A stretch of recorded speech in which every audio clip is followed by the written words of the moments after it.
Hello again and welcome back to my channel. I trust you all are doing good. I'm back today with another reaction. I'm going to be checking out basic workers' rights, British versus America. Without further talking, let's dive right into it. Growing up in the States, I had to show up to work regardless of how sick I was. I mean, unless I was absolutely dying, and even then I had to call around to find replacements, which is why I'm not really surprised about this recent CNN report saying many Americans show up to work very sick regardless of how far along Omicron is now spreading. If you're from any other country and you're like, why the heck are Americans like that? And in today's video, we're going to be talking a little bit about the differences between US and UK culture in regards to leaving work and work benefits. No matter how sick I was, when I was working at a Pizza Hut, a food service restaurant, I was expected to show up to work or find a replacement.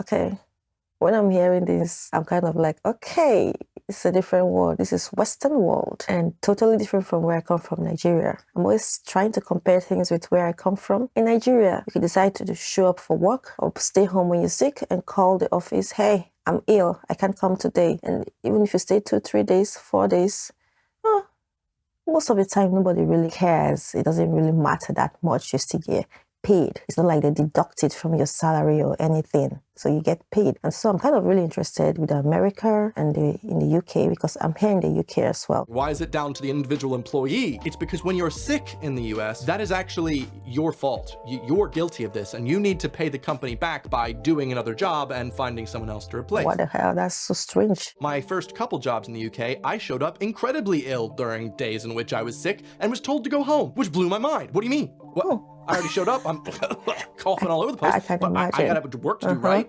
No, I was sent home and I could get healthy. One of the most interesting aspects of this whole thing was that I was paid for when I was sick, which was the first time I'd ever experienced that. Most Americans will tend to agree when you are ill and you have to ask the boss for the day off because you're sick, a lot of times that comes out of holiday pay. You see, most UK companies have something in place for this. That's right. If you do get sick for longer than 3 days, the government actually can step in and ensure you get a little bit under £100 per week, plus whatever your employer agrees to give you until you get better. In the sad circumstance you are sick for a very long time, you can go to get a doctor's note, but as we have nationalized healthcare, that doesn't cost anything. In the US, the land of the free, there is no federally mandated sick pay. You are unpaid for the most part. But that's not your fault if you get sick and you can't go to work. It's not your fault. It's just because your body can't take certain things. You're not a machine. You break down. The fact that it's not your fault. If you can't go to work, you should be paid, I think, because since it's not your fault, you didn't decide to get sick. So if you were not sick, you would have gone to work. So I don't think it's actually fair that they don't pay you because you got sick, because it feels like it's your fault. So even if you're sick, you just want to force yourself and drag yourself to work. This is so different. I'm hearing about America. Okay, he just said the land of the free. So I'm like, yeah. Land of the free, you're not free because you will get paid if you don't work. Nearly 2 out of every 3 Americans is living paycheck to paycheck. I don't really think you can blame someone for going to work when they're ill if financially they're just playing the cards that they've been dealt as best as they can. A lot of American employers demand a doctor's note if you are ill for more than 1 or 2 days, and an entire extra day you need to take off to go to your doctor. Given that this is the sad state of affairs, most Americans have found a loophole on how to have paid sick leave. It comes out of their holiday pay. One of the reasons why Americans don't travel or go on holiday as much as anyone else in Western civilization, well, they use them for sick days. There are no federal protections for holiday pay in the States at all. I worked 5 years at a Pizza Hut working 30 hours a week and I earned 0 days paid holiday, whereas I worked under 20 hours in London and managed to get 2 days a month. I was blown away with how I was able to earn anything, considering that I'd worked 5 years and hadn't even gotten a single raise from my $2.13 an hour they were paying me. This is shocking. Like, you don't get like a holiday pay at all in the US. Wow. It says the land filled with milk and honey. So I don't know where the milk and honey really is. Back home from where I come from in Nigeria, whether you go on leave, you're sick, or you decide to go on your leave. The leave is like a holiday, I guess. You've been paid. Full month leave, you've been paid. If you're going on a maternity leave, so 6 months, you've been paid fully. So I think it's such a different system totally. And here living in the UK, I kind of really like the way the system works here. With America, I think it would be so difficult and very, very tight because how can you be working all the time without a holiday? Even if you want to go for a holiday, you're scared because you won't be paid and you have to meet up with bills and other responsibilities and all. So I don't know how. So how are they doing it over there? Seriously. Government thought it'd be better to just leave that up to the employers. And as we all know, employers always have the best intentions. They don't. Now, my state decided to have it so that once you work over a certain amount of time, in my case 30 hours, you are entitled to some paid holiday. However, you have to cross over that threshold of 30. That's just going to allow capitalistic companies to be capitalistic companies. To ensure I never was allowed to work over 33 hours a week, just so they could make sure I averaged out under that and they would never ever have to pay me a single day of paid holiday. I had a friend that worked at Google in the UK and got 30 days of paid holiday, moved to the US, and lost half of them. Because 15 days, that's quite a lot in the US. Well, in the UK, we are mandated to have at least 28 days of paid holiday. That's right. 5.6 weeks of paid holiday, including bank holidays. When you ask your boss for a day off in the US and they act as if, even though you're fully entitled to it, you're hurting them and you are doing them a disservice to take the holiday that you're legally allowed to have in certain states. It's just such a weird contrast to countries like Germany, in which their employers force them to go on holiday because they understand that a well-rested employee is going to be a better one, make better decisions, and be happier in general. Bereavement leave is something that you would really expect at the end of the day for both countries to have, but they don't. The UK does have a law, however. If you do lose a dependent, the law states you're to be given a reasonable amount of time off to grieve. Reasonable? That's a good one.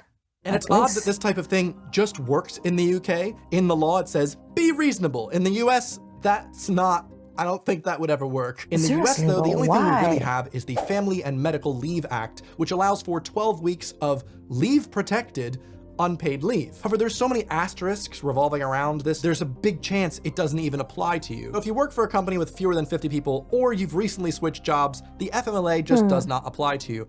That's crazy. I can't believe this. Like, no one can keep walking like that. If you know ahead of time that you'll be taking leave for a new child or a planned medical treatment for yourself or a family member, you are required to give your employer 30 days advance notice. So next time you plan on being sick or plan on having someone die or birth or anything else, make sure it does not inconvenience your employer. That is in the US law. It's just a country for the haves, not the have-nots. The employees have so little protection, you have to ask for permission for one of your relatives to die. Maternity leave and paternity leave. Yes, actually, when you mentioned maternity and paternity, I've heard of maternity leave back in Nigeria, but I've never heard of paternity leave. Maybe there is, but never heard of it. So when I came to the UK and I had like this maternity leave, and my husband was also taking like a paternity leave, I was like, wow.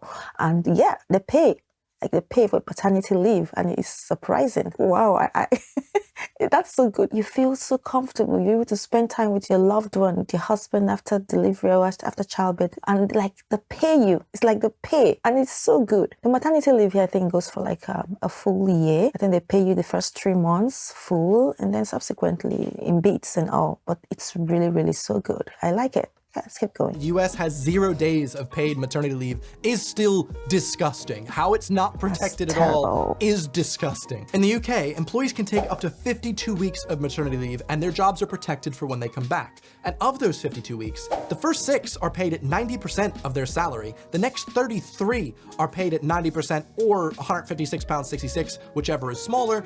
And then the next weeks are actually unpaid. But of that period, you still have your job protected, you still have some money coming in, and you can take care of your child during the moments in which it needs you most. Now, when it comes to paternity leave, the UK definitely falls flat here, only providing fathers with 2 weeks that you're allowed to take off, and you also get 2 prenatal appointments before the birth of your child. But it's something. It's really something. The only thing the US has in place for expectant mothers: unpaid leave. This means as soon as employees are finished going into labor, they need to go back into the labor force because there's no other way of affording to take care of that child. There's nothing there to protect them. It's no surprise how many reports are coming out of mothers going back to work within a couple days after just having a child in America. That's crazy. So why is it called Orlando Filled with Milk and Honey? Wow, that was shockingly surprising to me. Like when I say shockingly, it's like America.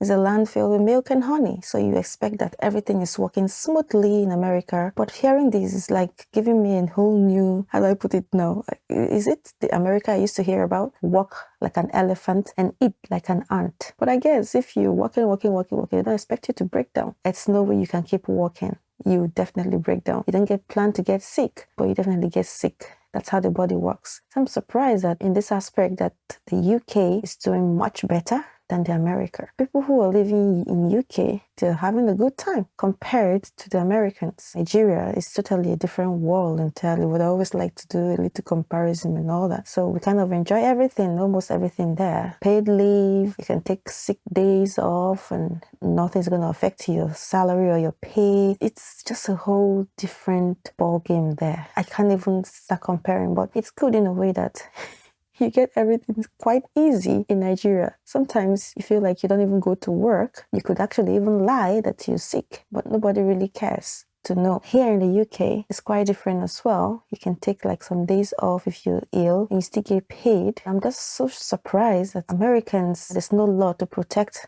workers and the pay. It's so unfortunate actually. I cannot even begin to imagine how much they'll be working tirelessly without getting a paid holiday. That actually gives me an idea because I have a brother living in America and he never goes on holiday. Like he's always working. Like, don't you get tired of working? I didn't have this idea that this happens in America. Yeah, for a visit, yeah, definitely. But going to live there, you think about all these things and then you compare. Can I do this or not? Living here in the UK is a bit, different, and coming from Nigeria, it's totally different as well. I really like the way the system works in the UK. It's not like 100% easy, but it makes it quite easy for you to kind of work and, earn money and all that. So here in the UK, it's luxury. Having like a full paid holiday, totally eye-opening for me because I'm learning a lot about these countries. This is so shocking and it's just so different from what I know here and what I know back home. I think the government should work on those particular things to protect workers and their pay. Seriously, everyone needs a holiday. Everyone needs a break from work. Maternity leave, is it bereavement? It's necessary to take a break. 1 to few days, we're all humans. I know people are trying to protect their companies and all that, so the government of the US leaves everything into companies' hands. It's a company, do whatever you want to do with them and your staff and all that. And then you make these people work their ass off like crazy. It's something that should be looked into, I think, that is if it will ever happen. Thank you all so much for watching and remember to subscribe to my channel and I'll see you all in my next video. From me, it's bye. Stay blessed.